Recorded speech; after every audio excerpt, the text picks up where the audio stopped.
This evening, what I wanted to talk about was effort. There's actually an idea of optimal effort.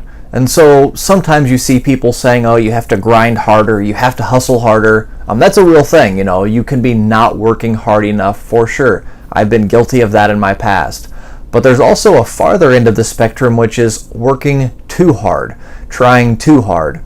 And it's kind of finding that perfect balance between the two spectrums that makes things work out the way that they should.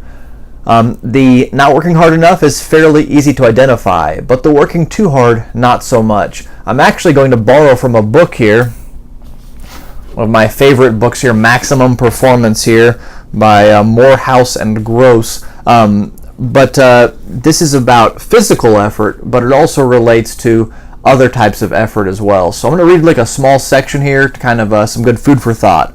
It's called Stop Trying So Hard. He says, at stake in learning to be a better performer are some cherished notions of how excellence is achieved. Foremost among them is the idea that the harder we struggle, the better we'll do. That's almost always wrong. Now notice he said the harder we struggle, not the more effort we put in, the harder we struggle. Struggle implies that we're fighting against a resistance. So I'll keep reading here. To strive to your utmost means to give everything you've got with all your muscles.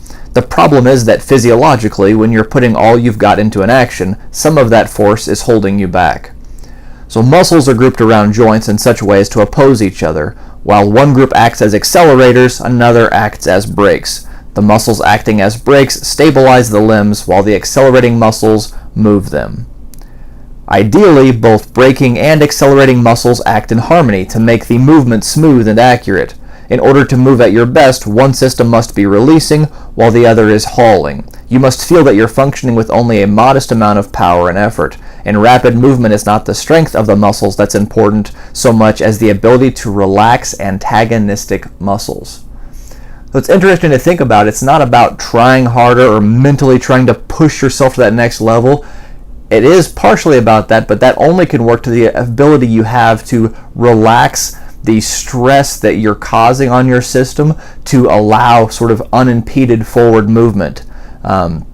He says, muscles contract swiftly, they relax less swiftly. Every time you contract a muscle to make a movement, you must then relax it so that it can recover its original position before moving once again.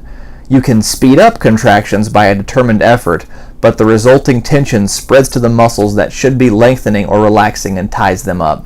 And then he gives an example about as you're running the quads and the hamstrings. You have the quad that tenses, the hamstring has to be relaxed, and then vice versa, straining through over effort, causing a lot of those types of injuries.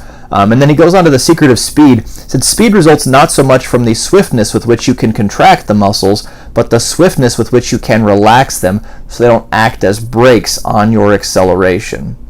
And he goes on to some other great stuff in this book, but to me that's a really key element is, sometimes we can try harder, but oftentimes, what are the areas of resistance? What is making trying harder not work? A prime example I'm guilty of myself sometimes is not sleeping enough. So during the day, I'm still grinding and hustling and pushing as hard as I can, but without enough sleep, I'm a little bit foggy-headed. So I have this resistance that's pushing back against this sort of attempt to try hard.